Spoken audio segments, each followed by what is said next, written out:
Okay, let's do some more Frieren. If you haven't been along to one of these reactions of mine on my channel before, the way it works is that I offload a little bit of the work to you, because I have the anime right here, and I'm going to be watching it, but when I hit play, you're not going to be seeing anything because of, copyright and things like that. So what you got to do is you got to find the anime on your own. This is the version, I believe, from Crunchyroll. You got to put it on your screen, and then I'm going to give you a countdown. I'm going to say 3, 2, 1, play, and we watch together, and I comment a little bit, but eventually something's going to happen that I need to stop and say, oh my god, I need to talk about that. So I say 3, 2, 1, pause, and then I'll do my yapping about whatever the thing is, and then I'll say 3, 2, 1, go, and so on and so on. That's the way that this thing proceeds, right? That's how it works. You've got a timer in the top left corner. The subtitles will be visible at the bottom of the screen as well to help you. And that's this is that's the how of the way of the how that this works. You got all that? If you didn't, that's okay. This is weird and confusing and inconvenient, but it's the best way I've got to do things in a way that makes sense for me personally because of the way that I am as a person. Let's watch some Frieren. 3, 2, 1, go. Opening on the opening this time. No cold open.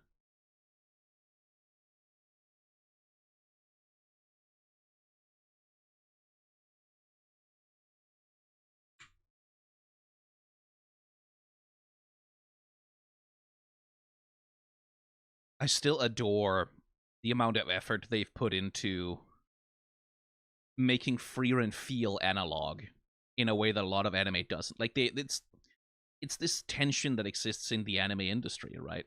Between trying to embrace all of the digital tools. Like there was this long period in the anime industry as digital tools became more and more available, where studios really obsessed over using them as much as possible to cut as much of the workload as possible to sort of optimize, which has led to like the modern state of the anime industry with a huge glut of shows coming out and like a massive increase in production even as the workers get more and more of the shaft, right? Like that's more complicated than that. Everything's more complicated than that, but it's part of it.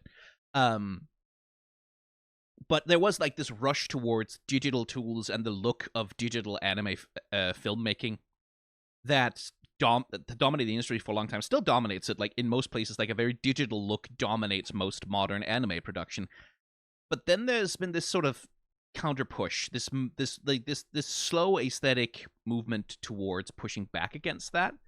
Of which Frieren is one. The first one I remember looking at and really being like, oh my god, like this one feels retro in that way. That was Megalobox back in the day.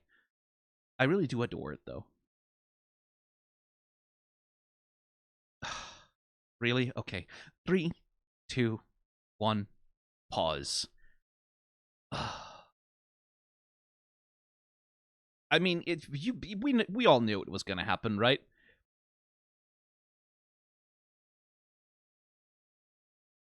I do. Fern's little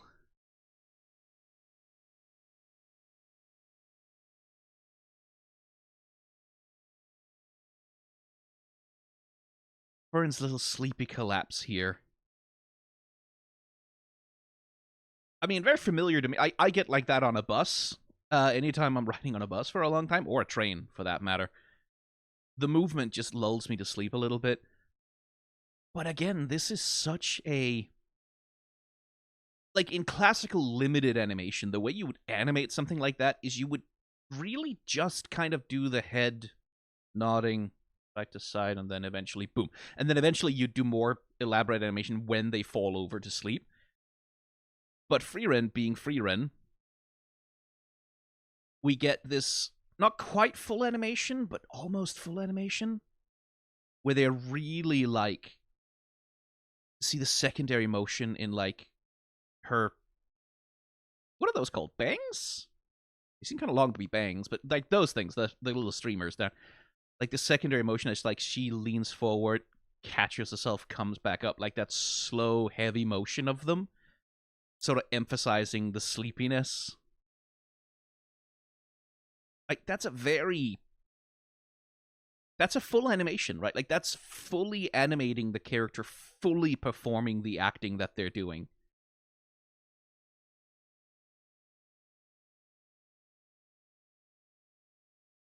And like the little landing on Frieren as well, right? Like that we get the bump and then like the push, the book falls, Frieren catches herself. There's that little recoil back as Fern settles into, like, that's just, it's not Sakuga as such, but it's Sakuga to me.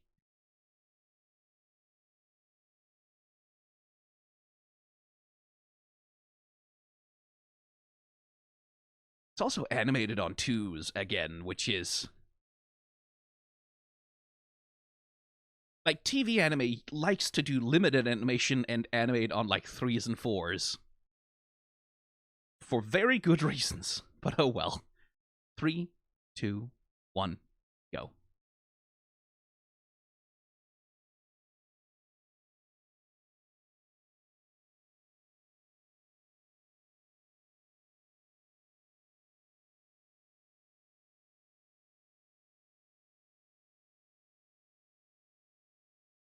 Also, the backgrounds. I'll never get over how pretty they are.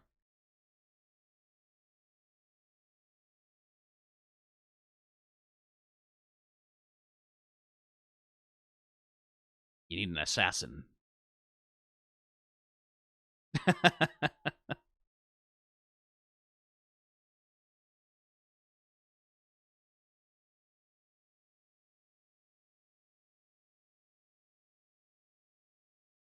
Nice little cut there on the music.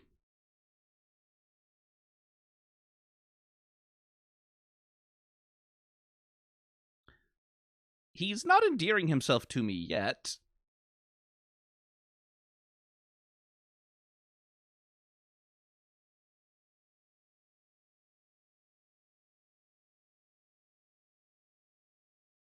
Listen, I sympathize.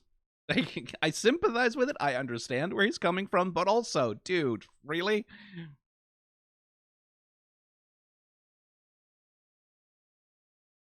Oh, jarring shift in tone. Okay, they're not dead. Except the animals.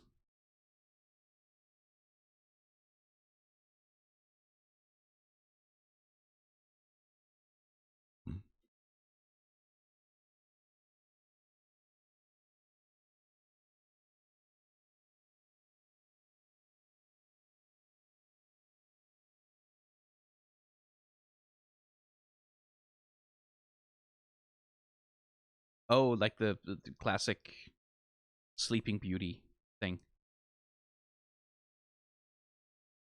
Okay, the animation budget is high on this one.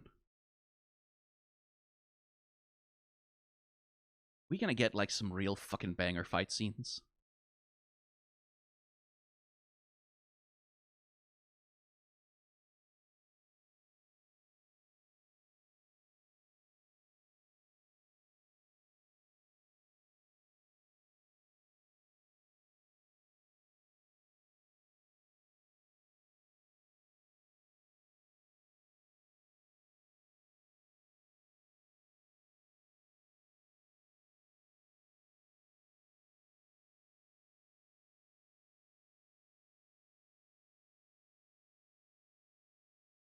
Okay, this is interesting world building.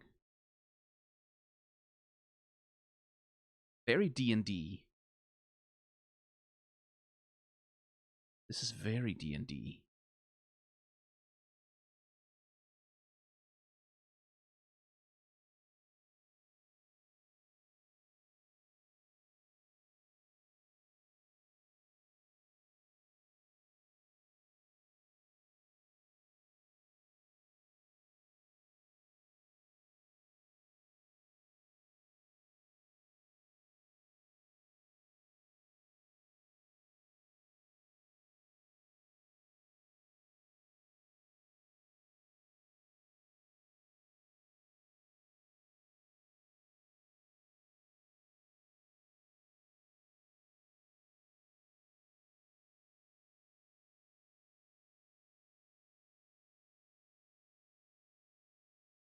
Okay, he's making himself useful, at least, which is, I do like the switch in personality, like when shit is on. Oh, there we go. He locks in. It's good.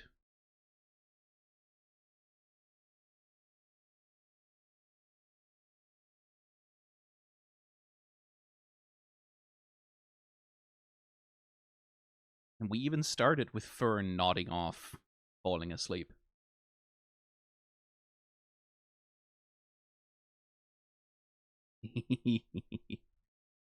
Another shot. Okay, 3, 2, 1, pause. At this point, you're either here for the yap or you're not, and if you're not, you need to get out. Another one of those shots that, like, by the way, the fucking background work, also, just the colors that they're using, like, for the, like, sunsets, like, the bright orange of the sky contrasted against, like, creating these, like dark forest, but it's all purples and blues. And, like, look at the brushwork on the branches here.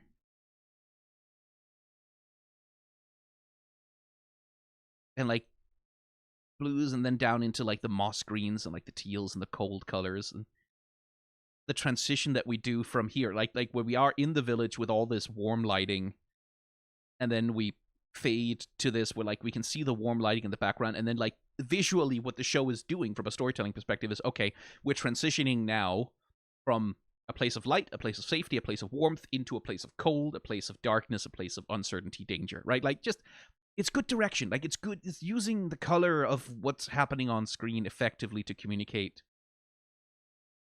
the story that's being told. I do like that he locks in. I like that, like this is endearing me a little bit more to his character, is that he has this whiny, like, wanna ogle a MILF thing going on. But then the moment is like, oh, you actually need to be like a priest now. You need to do, like, locks in, like, not a hint of any nonsense from him. That's something that makes him different from Stark, right? Like, Stark is, he'll lock in too, but he'll be whining the whole time, right? But anyway, it was this shot that I saw, which again is another one of those, like, Frieren animators deciding to do the most difficult version of what they need to do. All this shot needs to do is show Stark being lifted by magic over the river, right?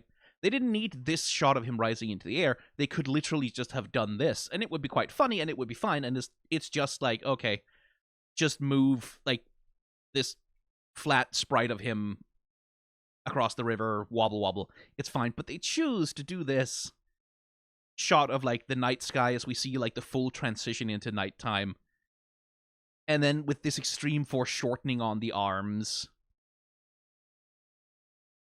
having him rise up out of frame, which is, it's so extra. It's so much just like, okay, what's the hardest way for me to do this shot for no reason?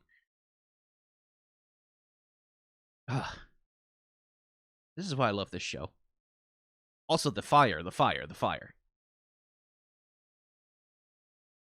I have a special fondness for flame animation, because, like, fire is always moving upwards. That's what flame is. It's heat rising, right? That's what it fundamentally is. So a good flame animation, you can see the motion of heat upwards, right? Like, some flame animations just kind of wobble back and forth, and that's fine. But good flame animation has that sense of, these are like balls or bursts of fire that are breaking free from something which is combusting and escaping into the air. And we've got that here. You can see the motion upwards of the flame, right? Pay attention to that next time you play a video game. It'll ruin it for you. Whether or not a fire, if you played it backwards, would look like it's being sucked back down into the source of flame. Because a lot of them don't do that. They just kind of look like wobble, wobble, wobble, wobble, which is fine. It's just, there's the difference between, like, when you can see that someone really knows what they're doing with a flame animation. Anyway. Oh, no, I was about to say 3, 2, 1, but, like, look at these fucking backgrounds, man. Jesus. Anyway, now. 3, 2, 1, go. Oh, there she goes.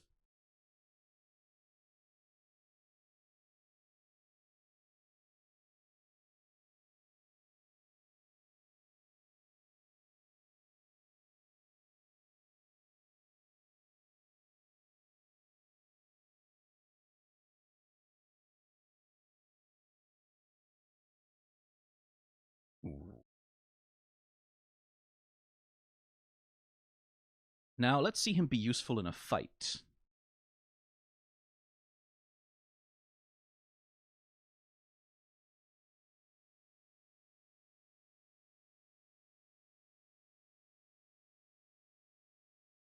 Five seconds is enough. Face plant.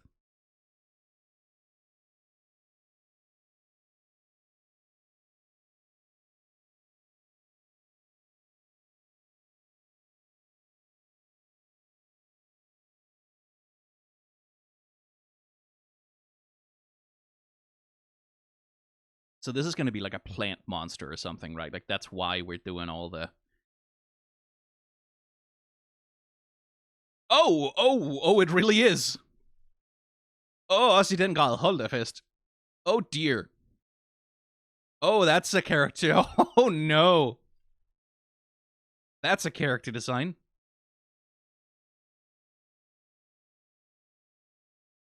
Oh, here we go.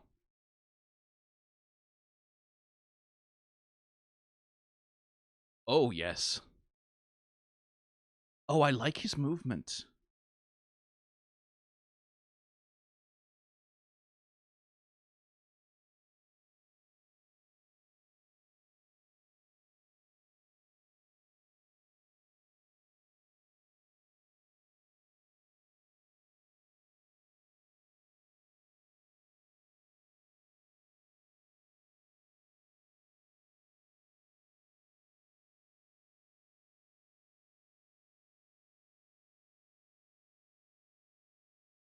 Oh, that really is a character design, isn't it? Oh, dear.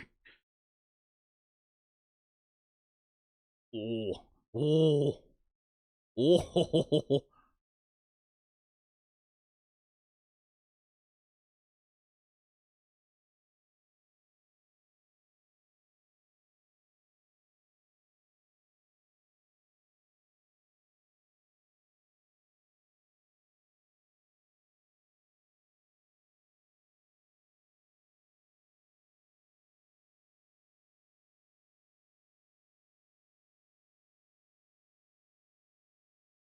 Ooh, nice. A flashback. Okay, we'll go back to...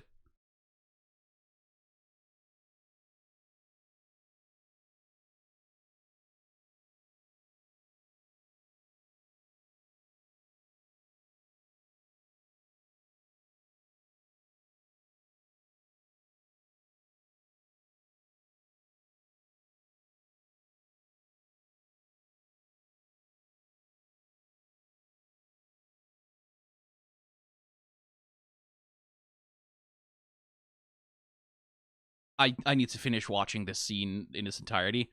I'm also slightly worried about being demonetized for the design of that flower.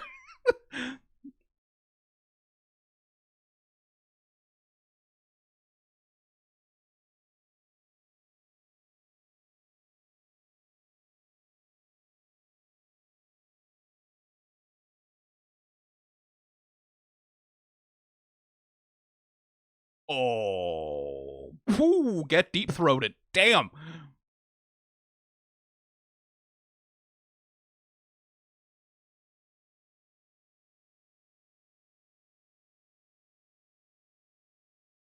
Ah, the music is fucking banging as well. Okay, 3, 2, 1, pause. Let's just... Oh, Okay, all right, okay. First of all, oh, that's... Oh, no. Oh, no.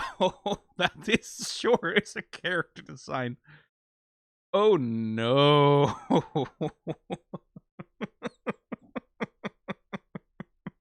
I mean, yeah, I mean, it's a way to design a flower monster, I guess, but boy, that's right on the rim of what's acceptable there. Jeez. Just like, it's like, yes, I know it's supposed to be the sphincter of an eye, but it looks like the sphincter of a sphincter.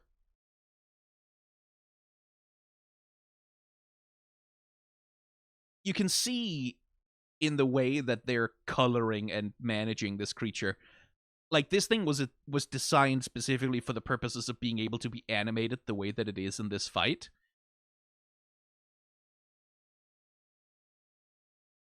like something about like the way that the texturing on the surfaces and the glossiness, it looks a little bit cartoony in some ways, like a little bit out of place with the visual world of Frieren in general. Like there's a certain glossiness to it that feels a little bit off relative to the more sort of downbeat, less saturated color scheme that the show is working with otherwise, especially in these like night scenes. Might be just for the purposes of making it even more gross and uncanny because oh no, you please don't do that. Oh, that's grim. But someone's having fun animating those plant tentacles. Like, look, the way it swings, like it rears up for the whip, right?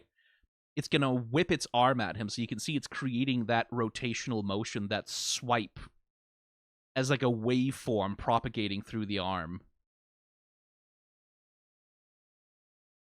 And like the animators, like there's a motion blurring there, which I've never been a fan of, like motion blurs. I like motion blur when it's done manually by literally scribbling the outlines of like the thing. Motion blur when it's applied as a camera effect. I have sort of annoyed by. I know why people do it. I know why it works, but I like being able to frame by frame my way through clean animation like this. But the little touch of like this is where the sonic boom happens, right? In the same way that it does like with a bullwhip. That like the sonic boom happens when the thing breaks the speed of sound, when it like when all of that tensile energy bundles up and then it snaps and then it fucking goes, right? I like the way that they're rendering that. Lovely hopping animation on him as well. Look at that. Because we're doing like the slam of the tentacle, a whole bunch of camera shake.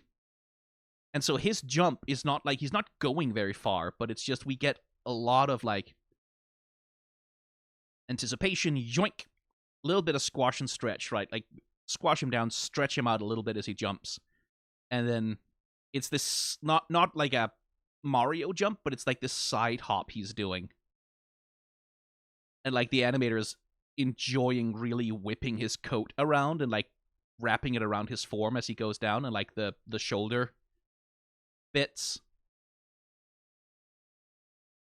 to really like with it, you can see how much they're playing with like the weight and the flap and like the waggle of his hair and the coat to sell the weight of his motions. And again, as it sets up for the swing, it does the same thing. You can see it starts, the curl propagates the wave throughout the thing, and then snap, there it comes.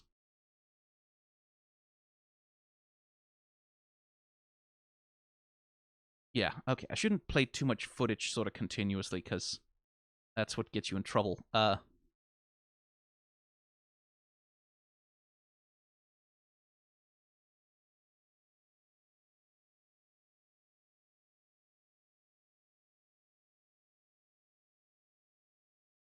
Very pretty effects animation, too. I just wish it would stop doing that. Like, oh no, why are you winking like that? I don't like that. I like the little cutaway to sort of show the scale of destruction that's happening, so we sort of get the sense like, okay, saying like his spells are not little dinky sort of cantrips. This is a spell that like does some real damage, right? And which is dangerous.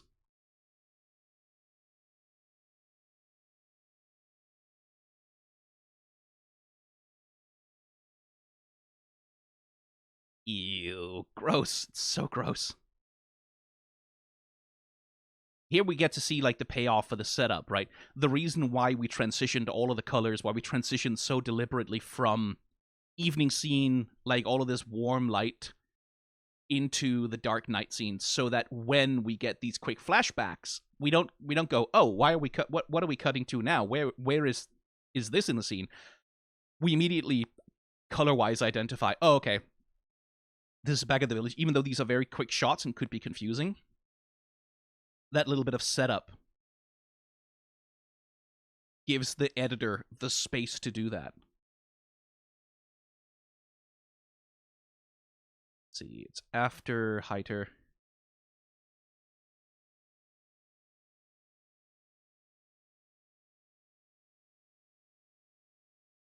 Yeah, again, like look at how much play they're getting from like the weight of his motion and like the way his coat is flapping. Really, like the Frieren animation team, like the folks at Madhouse, they really do have a boner for cloth physics. They really do.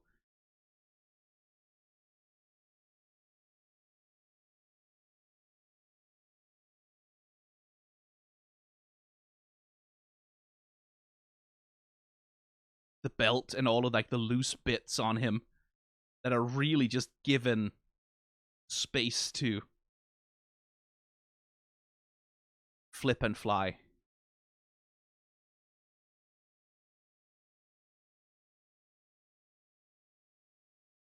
Lovely work with the lighting as well.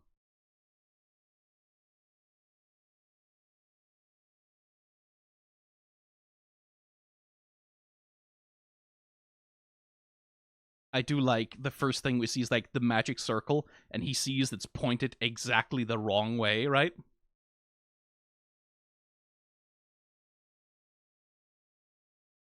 And then the visual effects animators just like, okay, let's fucking just go ham for a second here. Let's just go insane. Let's just be complete sickos and perverts about this. Look at the fucking smoke clouds and dust under Frieren's feet. Look at how that's animated. The way it kicks up around her and is pushed back by the force of her spell and like trails off in these like almost like it's liquid, right? Being sort of gouged off of itself. And then so for a shot like this, right? The animator's like, okay, we cannot fucking for a shot like this, for like a big 3D blast shot like this, we absolutely cannot animate a realistic looking ground and forest, right? No fucking way in hell. So big blob of gray, that's the ground they're standing on. Big blob of like trees and with spikes and stuff, that's the forest. Get it out of shot as fast as possible. It stays on screen for like 1, 2, 3, 4, 5, 6, 7, 8, 9, 10, 12 frames, right? Get it off screen as fast as possible so no one notices how bad it looks, and immediately catch everyone's attention with the light effect so that's what our eyes are following, so we don't notice how ugly that looks. That's animation. It's like it's guiding the audience's eye to where you want it to be so that they don't notice the bits that you don't want them to look at, which, you know, by necessity you might not have been able to put quite so much effort into. I do appreciate about the light beam the inconsistent width of it, right? Like the fact that it's not just a like it's not like the Kamehameha, which is like a light beam that's very, very like straight and like with speed lines around it, but it's more of like this is like a worm almost, like this wobbling beam of undulating energy that gives it like a really nice energy. And then it's all just panning and whipping across like this starfield background to create the motion, following the track of the magic, as the visual effects animators once again just are absolute freaks with it. Like, look at this. Look at that little scribbled convection point in front of it as it like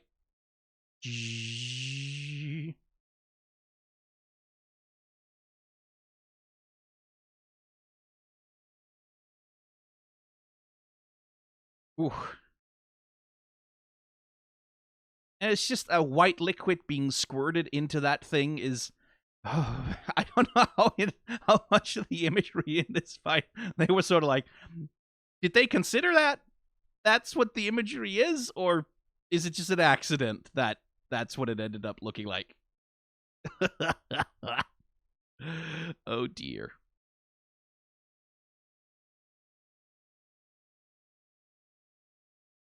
Okay, let's see. Back to where we were, more or less, I believe. I think I may be a second or two off, but close enough. 3, 2, 1, go. I do want to see Stark have another fight scene soon. Like, let my boy swing the axe.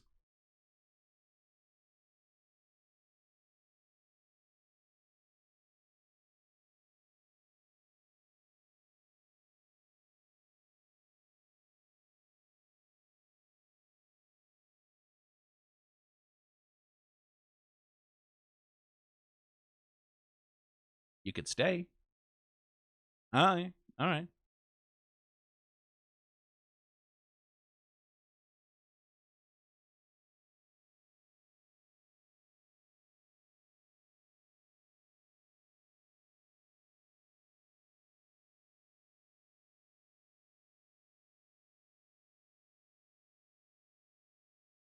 Ah, god damn it. Okay, 3, 2, 1.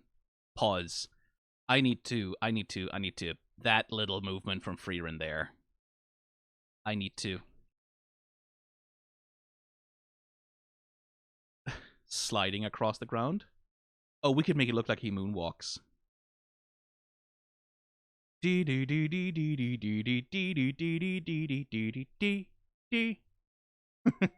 But that little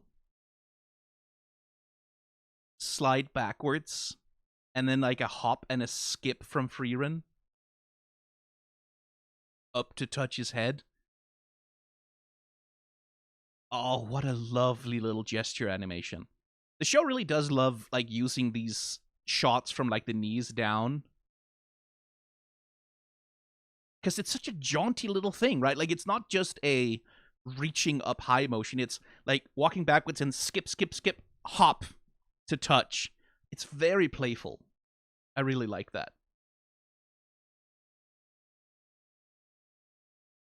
And again, like doing that while she's carrying around that goddamn briefcase, like this rigid geometric object that cannot be deformed to aid the motion of what you're trying to do. Again, if I was, and I don't have the skill to be this kind of an animator at all, but if I was, I'd be like, okay, I want to find as many ways as possible to get that fucking briefcase out of my shot so I don't have to animate it. Right? It's like just fucking rigid geometric object ass rotating in 3D space. How troublesome. No, I want to animate the human form. Don't give me. But then, you know, if you are the kind of animator who can do that, those objects and moving them in 3D space like that, that's just a fun challenge that you might enjoy doing. Because you're a weirdo freak and I love you. Okay. 3, 2, 1, go. Oh, that's good. Like the apple and the rice that was spoiled and like the grains that were dead have been restored. Oh, that's very good.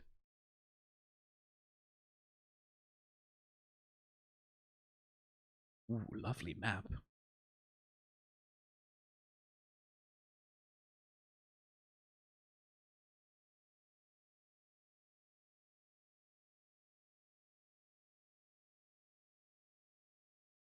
Oh, he seems like a nice man.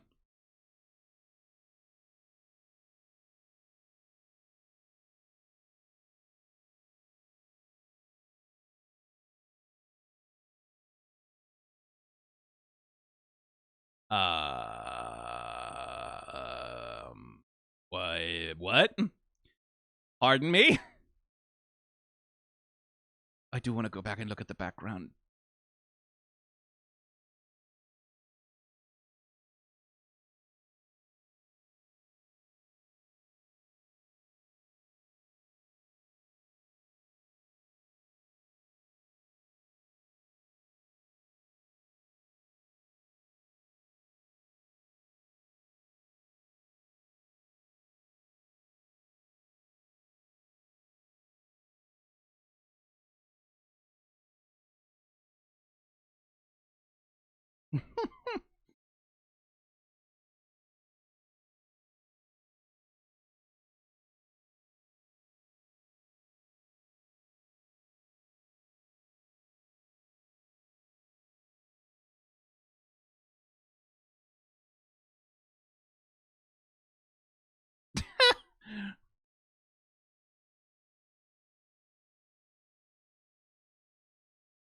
Or Stark.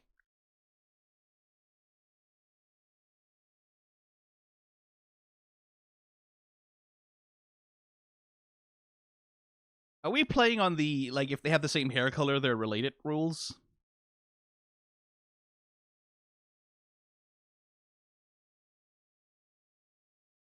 Oh, really? You think highly of him? I couldn't tell from...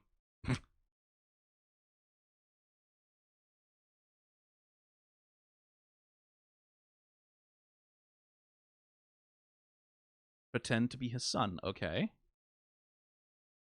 Who died? Oh no.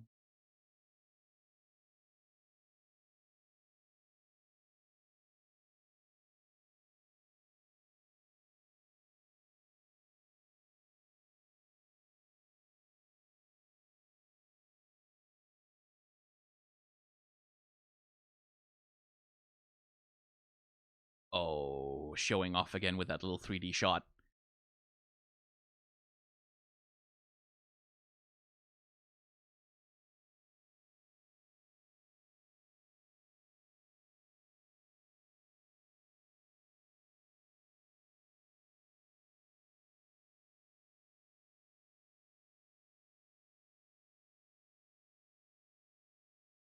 Ooh, fancy.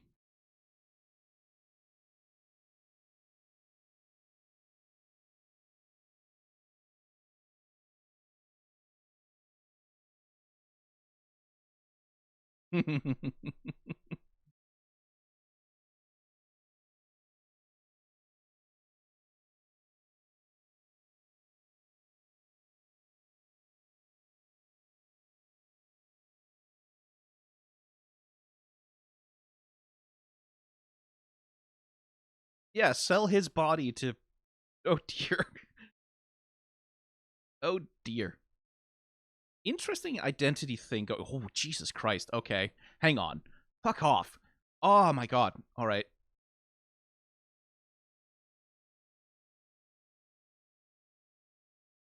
Oh, they just went all the fuck out on this montage for some fucking reason. What the fuck?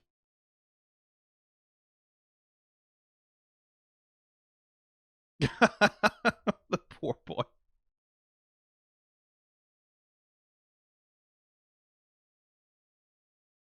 It'll be useful for charming her, though.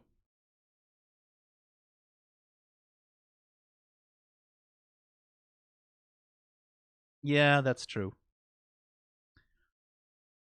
Okay, 3, 2, 1, pause. Hang on. Hold the fucking phone. I don't know why I said it like that, but hold the fucking phone, you motherfuckers. Okay, so I mean, there's like I don't this episode just has so much budget for no fucking reason. What the hell?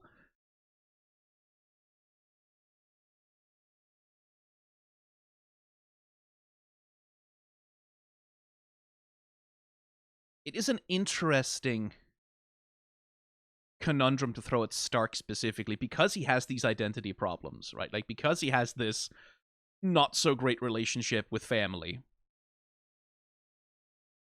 To sort of throw the poor kid in as like again as a substitute for a better son, right? What a thing to make him do.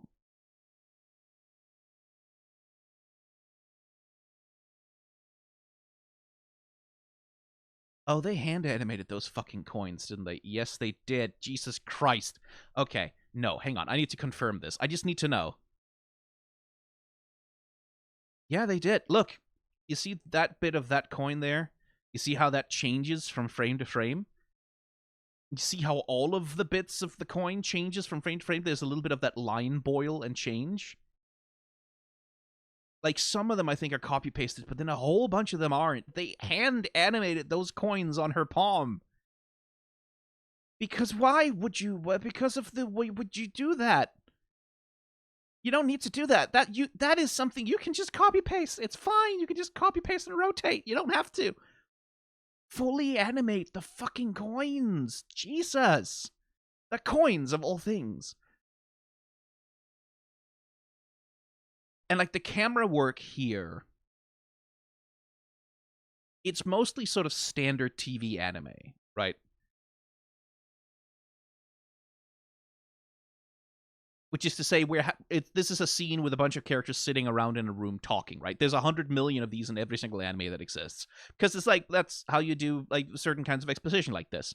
Don't care for that carpet at all.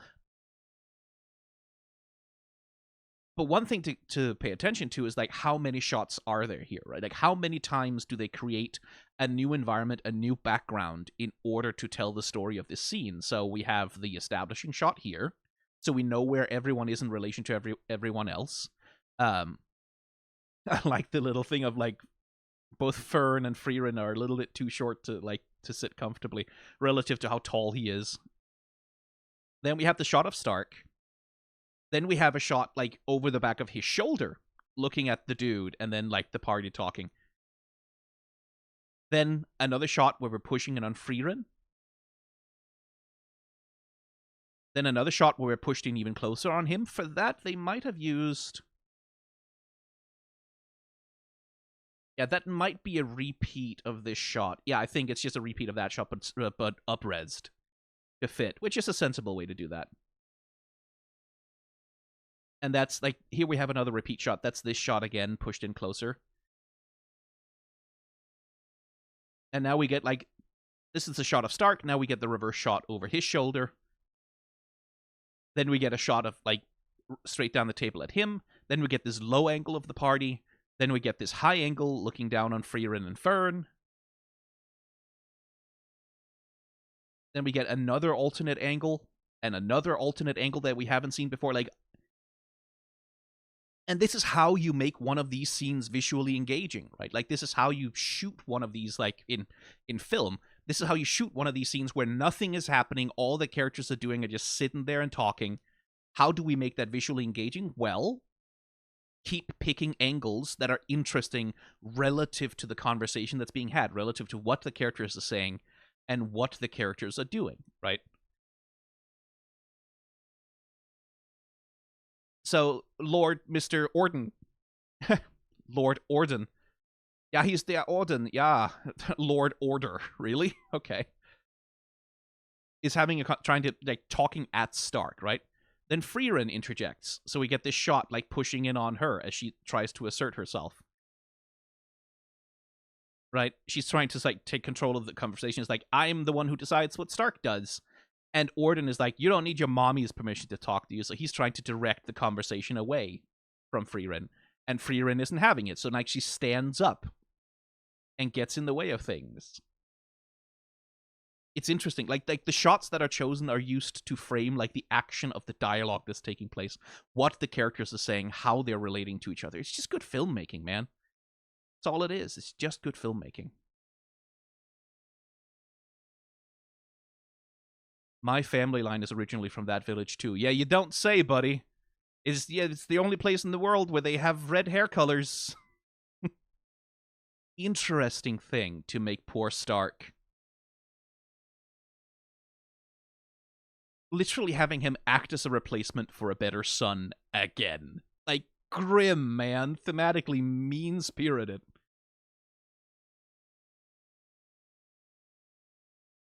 Interesting on this battlefield that we get, like, particles rising into the air. I wonder what that indicates. Usually it would indicate fire, but it's raining, so maybe some kind of magic? Who knows? But anyway, the montage. I wanted the montage. And it is once again, like, thematically, again, this is Stark being denied the opportunity to choose his own identity. Like, with his old family, and now here with his, like, newfound sort of extended family with Fern and Frieren, and I guess Sane as well. People making decisions about who he is and what he should be, and sort of imposing upon him a role that he just doesn't feel like he's fit to fill, right? He just does not feel suited to filling the role that's being asked of him. And I wonder if the episode is going to, like, actually actively engage with that, or if it's just sort of playing it for comedy. But this fucking series of shots in this fucking montage, like, again, lesser anime, like an anime that doesn't have as much budget to throw around, apparently, would, like, maybe the jacket over the shoulder, but not that complicated, with him raising his arms and, like, you can see the weight of the jacket being placed on. And then the guy behind him just, like, sort of smoothing down the shoulders. But no, this is Frieren, so we're going to do a little bit more. So he's going to cross over, like, light little step, and then do this little twirl, right? And that little twirl is going to propagate out through the jacket that, like, swipes around and lands, and then transition that into like his kneeling animation as he's adjusting the jacket. And of course, the jacket itself is also moving that. The fucking perverts at Madhouse. Like, someone at Madhouse is a pervert for cloth physics. A pervert for it, I tell you. Brackets affectionately. Brackets positive.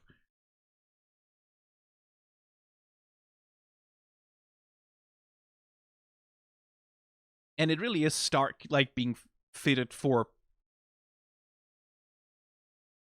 It really is uncomfortable and unhappy, isn't it? Like, it's comedy sort of toned, but man, poor Stark, man. Like,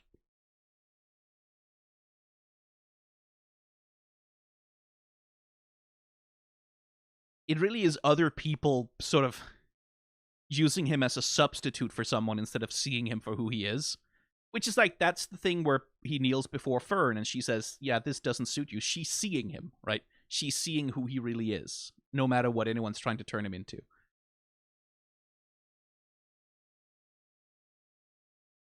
That had to be rotoscoped, right? Like, they must have had some reference footage and rotoscoped for that, because the weight of that motion as like they step into the dance is like,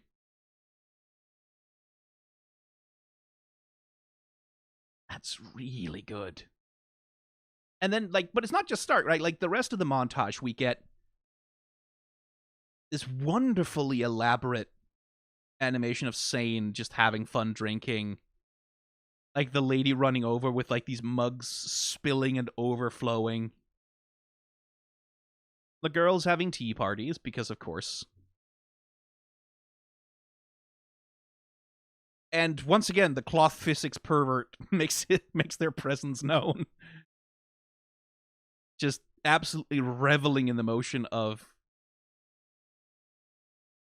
like, both the duvet around Stark, but also the movement of the curtains. Little things, like, as Stark is lifting his arm up out of the duvet, which is clearly pretty tight around him. Like, the way he, like, his wrist is bent as it, like, pushes its way out of it. Oh, that's really good. Also the kneeling thing, like, zombie walking.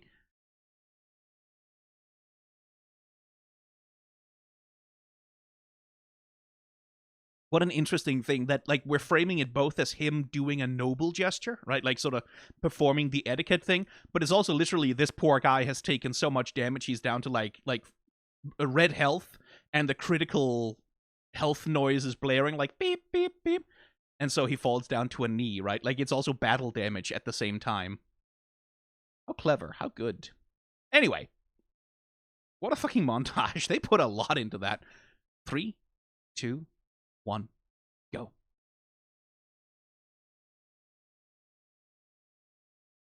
Oh, it's almost like that kid is, like, hovering over the scene like a ghost.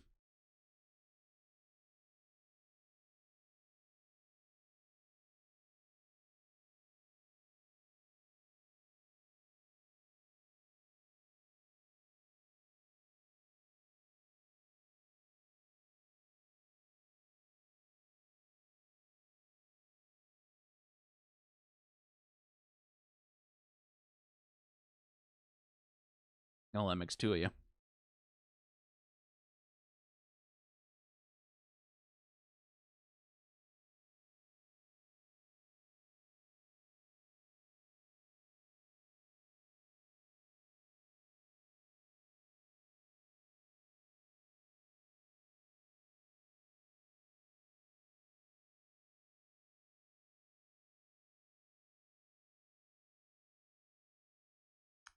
And there's a failed son too.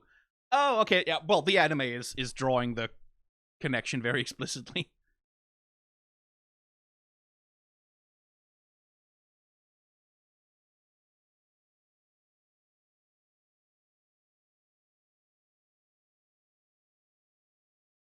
Oh, we're using the weapon as well. The weapon is like a synecdoche and like a trauma object for Stark. Oh, are we doing it the other way? Interesting.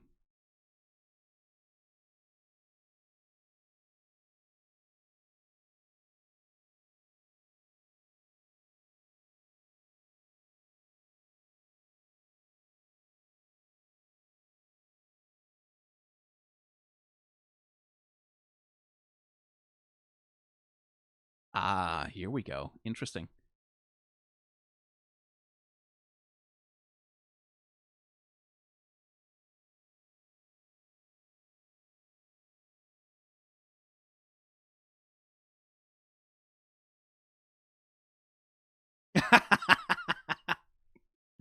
Oops. Oh, they're literally doing a fucking fan fiction premise. Okay.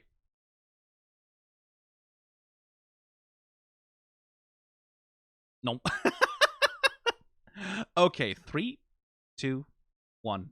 Pause. Oh my god, that fucking hair. Jesus. Okay. Interesting. So we are doing a reenactment, right? Like Stark is being forced to reenact the family dynamic he had back at his village, right? Like where he's the replacement for a better son that's like that he can never live up to because like that son was so perfect. But then we're also doing it the other way around, right? That in this moment when Stark is being haunted by, the most horrible backstory ever. It's like just all of the misery and suffering, uh, and the loss of his family and like the coldness of his father. The sword becomes this uncomfortable object in his hand. You can even see it, right? The way that it's like, oh, this like he's not. He wants to let it go, and it becomes this reminder of where he is. And then Orden like shows some real like seems to know what the culture of the village that Stark was from was like, right? Like seems to have a sense of like, yeah, okay, that kid was probably beaten pretty bad back. Like it's like if he's from that village, probably got fucked up pretty bad by it. So instead of saying like tighten up, like pull yourself together, stop being weak, it's like, hey, it's all right, take deep breaths. This isn't your village. You aren't in that place. Corrects his posture, right? Which is like that's very emotionally aware from him, like to sort of see that Stark is like stuck in a place in his brain that's very unpleasant, intuiting where it is and what it's about because he has some experience with it. And then Stark decides to test it, right? Like, oh, okay, that guy seems uh, just a hint better than my own dad, actually. So Stark tests it, right? What do you think of your miserable, useless, failed son who can never live up to the good son that you lost? And Orden is like, yeah, he's not as talented as his brother, but I expect great things from him because he has the seeds of greatness in him. Not talent, but like hard work. And you can see instantly upon hearing that from him, substitute father that he is for a day, instantly Stark loosens up and opens up a little bit with him, right? You should tell him that. I do. But it's gone to his head. Now that's a problem. Right? And then it's gone to his head and he doesn't improve. And Stark is like, oh yeah, shit, like that's I guess I'll have to help him with my new little brother. Like you can see like that it's not just Stark being forced to relive it. He's getting a chance to sort of relive it in a way that he can kind of control and process better. Right? He's not just back to the abuse and the enforcement and the misery. Like it's not a great situation. This guy isn't super happy about it either, clearly. Not making a lot of eye contact, right? But it's also he's thrust back into the role of replacement son, but not as this object of not as this sin eater, right? Like not as this scapegoat, not as this like punching bag for his father's inadequacies, right? That's interesting. That's an interesting way to use that. Anyway, again, it's the little things. It's the little secondary emotions. It's the little reactions, right? Because we're doing hair brushing, right? Relatively, again, we're doing some complicated volume stuff with like the hair strands and like the way that they interact with like the teeth of the comb and all of that. Relatively simple, but because it's Frieren, like we get the full reaction from Fern's body, like wobbling back and forth ever so gently in motion with when her hair is being pulled for the combing. Like what a lovely animation. What a lovely animation. Like that just that has the feeling and weight to it, right? That has some tactility. Oh, that's good. Anyway, 3, 2, 1, go. Oh, we're getting another montage. Oh, okay. Ooh, corsage.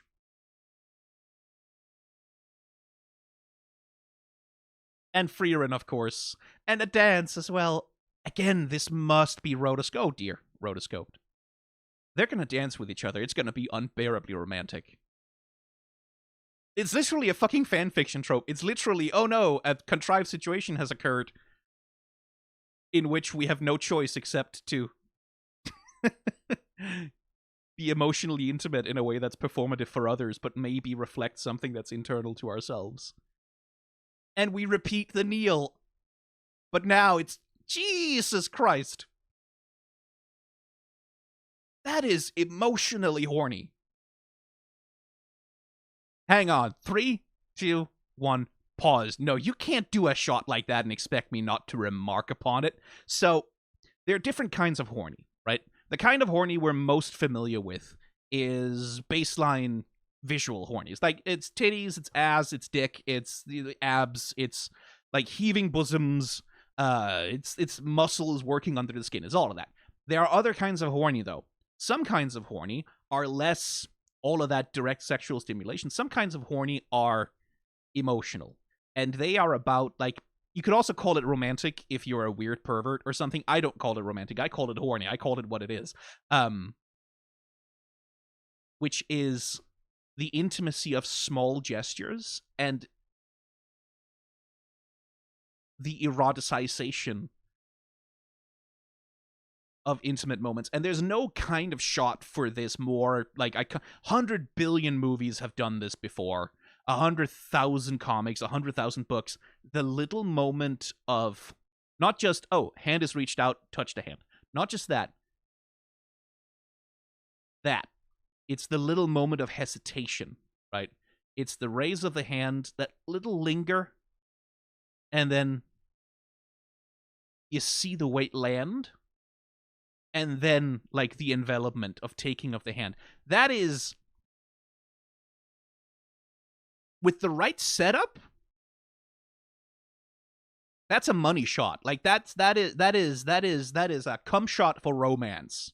That one right there, with the right setup, if you induce the right amount of like yearning beforehand, the right amount of like attraction denied, or like moments of tenderness sort of lost in the wind to random, the right amount of that, and then you give those characters a moment to have this, like, emotional orgasm, like that. This, the unbearable tenderness of a moment like that. I don't think that's exactly what Frieren is doing here.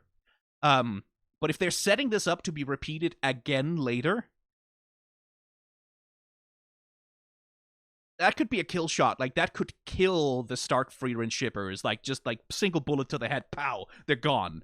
If you're setting that up to repeat that shot later in a more desperate, or in a context where they're not forced to perform a role, right? Like, right now they're in costume, they're at the ball, they kind of have to do this. It's not fully authentic yet, but if we're setting this up to repeat it with a third, after they're done with all of this, they're out of the costumes, they have no reason to pretend anymore, but they do it again as themselves, fully wanting it for one another, this time as like an act of mutual emotional intimacy. Sniper shot 400 yards away, like, you're dead before the muzzle flash. It just takes you out instantly. Like, from a romantic emotional perspective, a shot like this,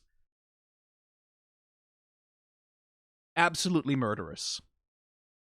It's not quite there yet. It needs a third. Like, we had the initial setup of the shot in the hallway where Stark is exhausted and he kneels and he sort of does it as a joke, right? Like, yeah, I'm really bad at this. Like, falls down on his knee, like, kadonk, and then like takes her hand and is like, how about that? And she's like, nah, that doesn't really suit you. Then we get the repetition, right? Like, setup, reminder, payoff. Then we get the repetition. We do the shot again. We practiced. We might as well dance. This time, not really as a joke, but more as a thing of like, we're here anyway, like, we might as well do this. We don't mean it, either of us, but yeah, fuck it, like, we're here, we might as well dance. And we get the repetition. It really doesn't suit you. Again, repeating that little hand-holdy shot,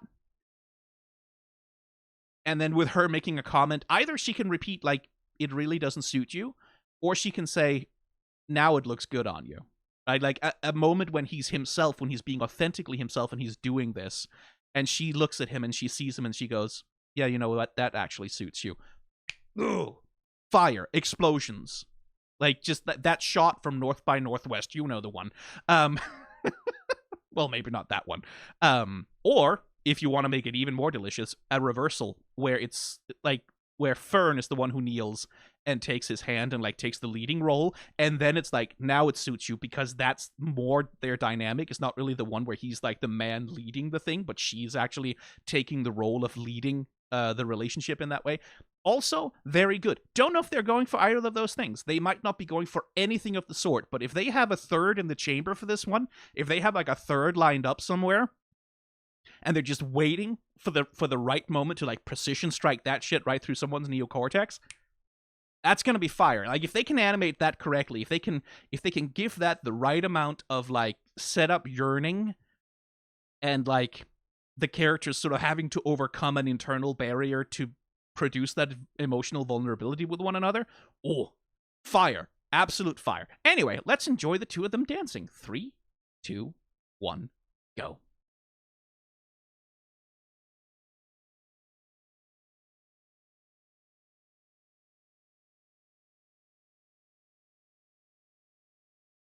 I'm glad the show ships these two as much as I do. I don't know that it'll ever be consummated, but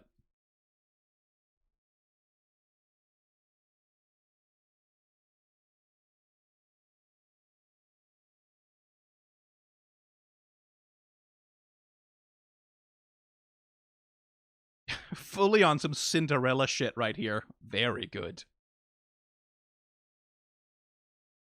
And now, what is that animation? That has to be 3D. Surely. Are they... Hang on, how are they doing that? No. 3, 2, 1, pause. That has to be 3D. Because those NPCs in the background, they are 3D assets, surely. Hang on. Hold the phone. Hold the fucking phone. How are you doing that? How are you doing that, Madhouse, you motherfuckers? Because, like, this is all hand animated, like, with the wobbling on the lines and a bit of the inconsistency. But, like, the background actors are...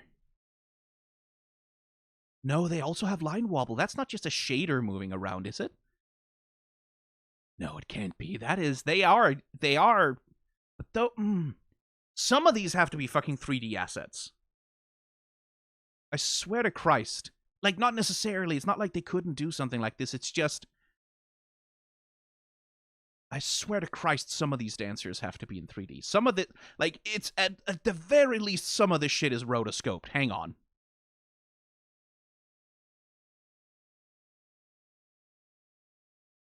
No. You're not getting away from me. You're not getting away with it. This is rotoscoping. They rotoscoped that shit. They rotoscoped it. Surely? Is that what they... Yes, they did. They had to, because there's wobble in... Like, you look at the fucking... You look at the sleeve on Stark there. You see the way that it changes shape? It is not perfectly three-dimensionally consistent. Frame to frame to frame.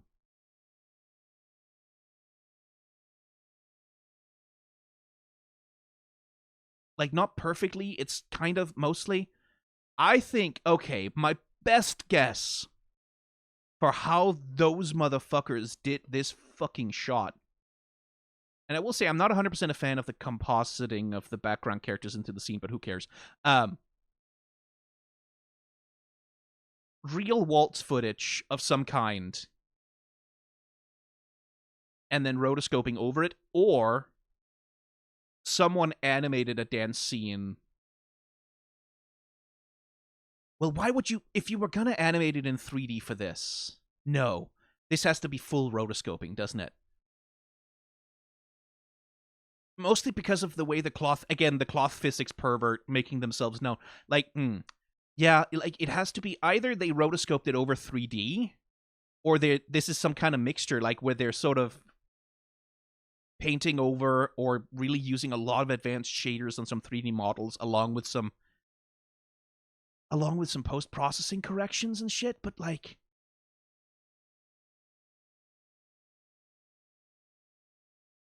Madhouse, you motherfuckers. Okay, no, rotoscoping. It has to be rotoscoping because, like, you can see it on the details of the things that the lines are inconsistent. They wobble. That's not just a shader dynamically rendering volumes. It can't be. But it's rotoscoped. It's rotoscoped to fucking back.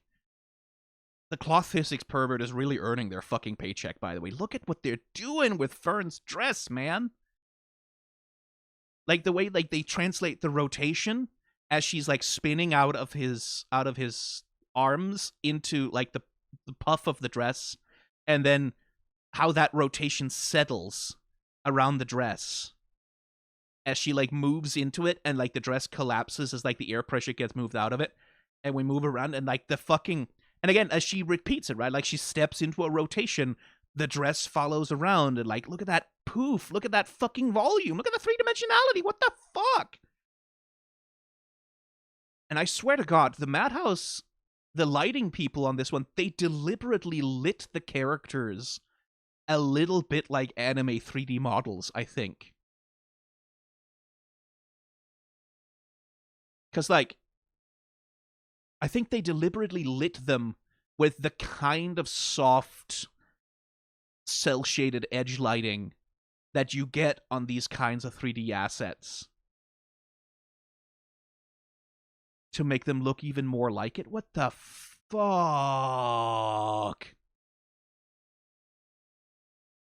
Again, Sakuga can mean many things. It usually means big battle scene, punchy, huge flashy light effect. Sometimes Frieren does that. But this shit right here is Sakuga. This shit right here is animators flexing their shit. Because, like, that's not just that they rotoscoped over. Like, that's a production pipeline that has to be in place to facilitate a rotoscoping shot like that as part of, like, the storyboarding sequence. And, like, finding a way to composite that. And God fucking damn, man.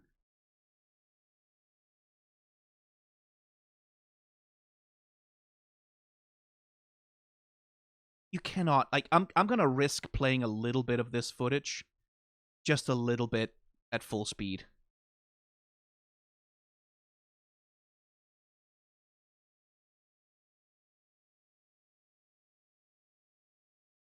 Like, come the fuck on! Come the fuck on! No!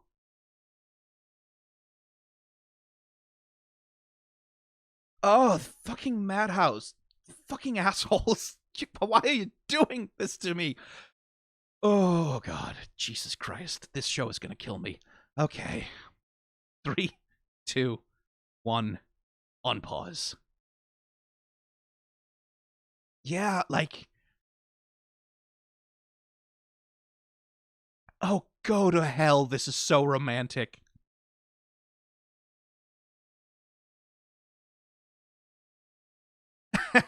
Frieren has the right idea. Are you disappointed, Sane?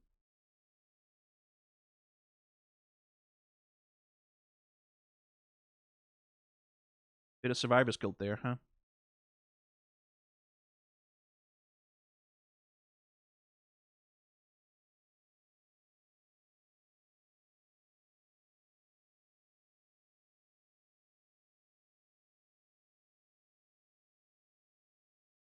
No, he hasn't quite done it yet, dude. You're still missing something. From a character design perspective, the fact that he's blind in one eye, right? He's not seeing the whole picture.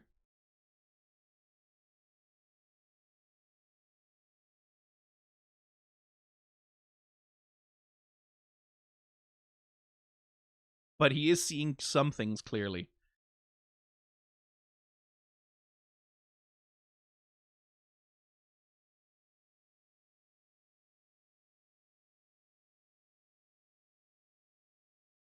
Oh, boy.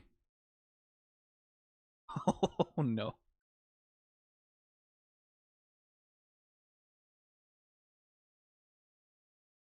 And like the slowdown as the sun walks away, and we fade to the cut between the two of them.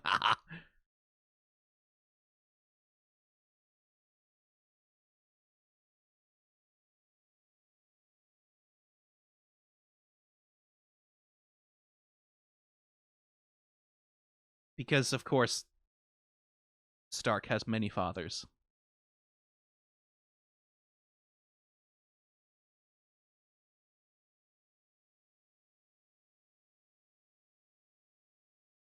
What a good little vignette.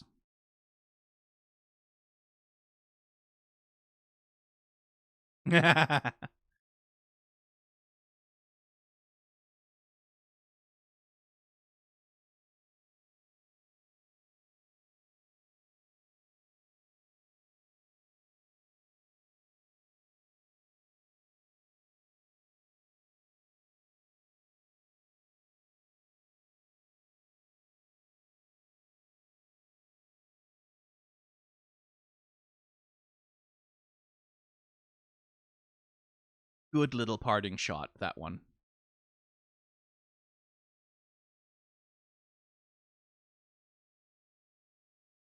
Like the dad is there with his other son being present with him. Good.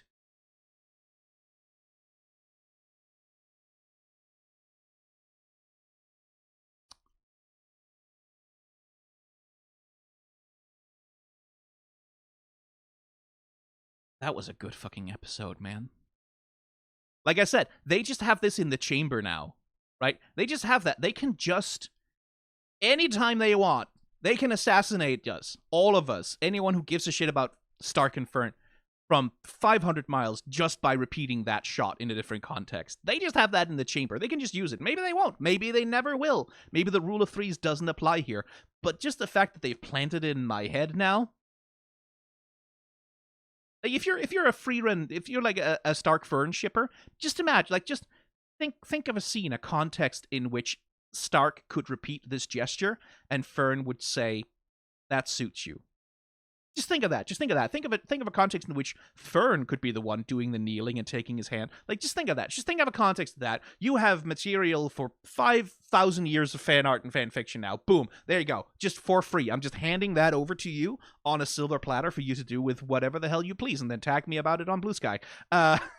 When you do, because that is powerful imagery to the right kind of context.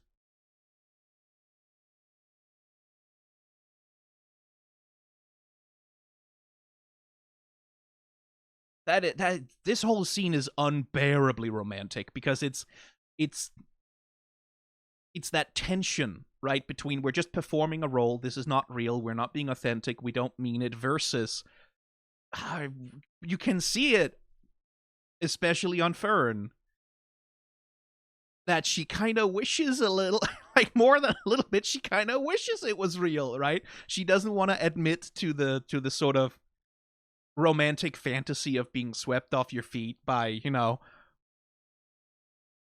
and just the intimacy of dancing with anyone ever. Oh, I should hang on. There, I should let you see what I was actually looking at. I was over by the this shot. I was over by this shot again. How much can you see that? Oh, you could not see shit. You could not see shit of what I was showing on screen there. I have to remember to toggle that effect. They just have this in the chamber. They can just do that. They can just kill me personally with that by repeating it one more time.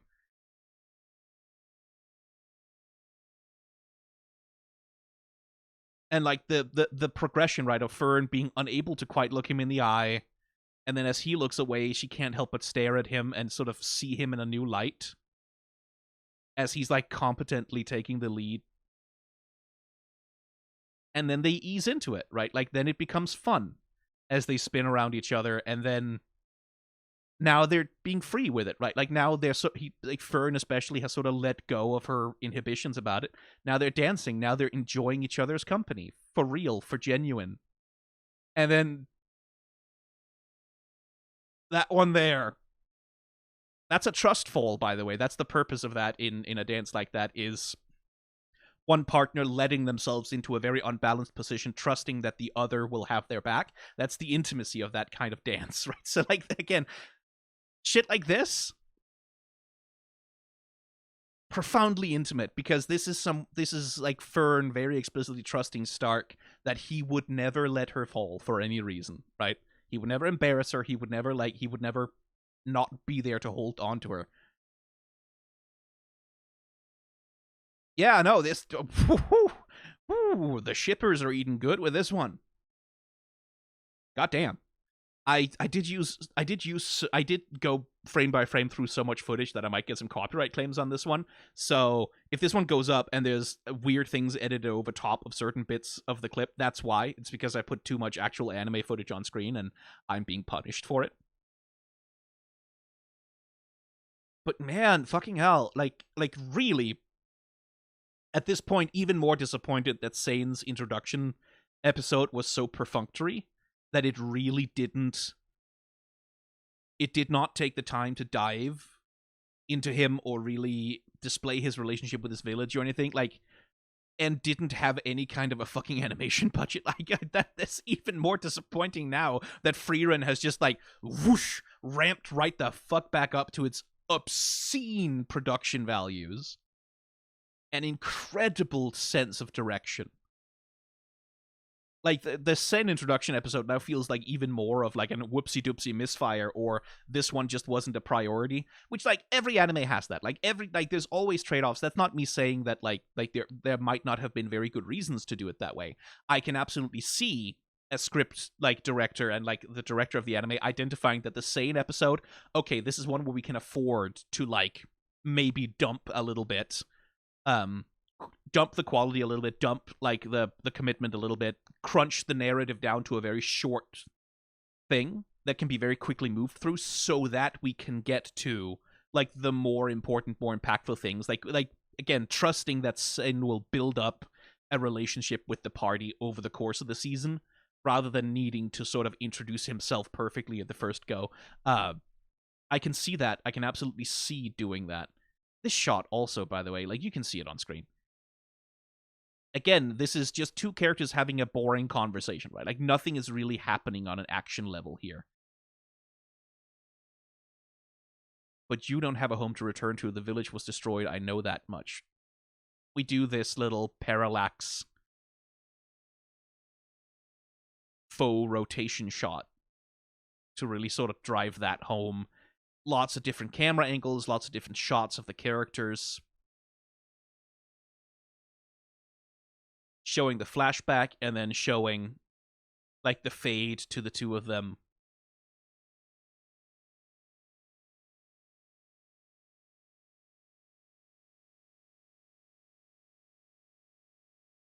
Yeah, again, I know I haven't toggled off the effect this time, but that's deliberately this time.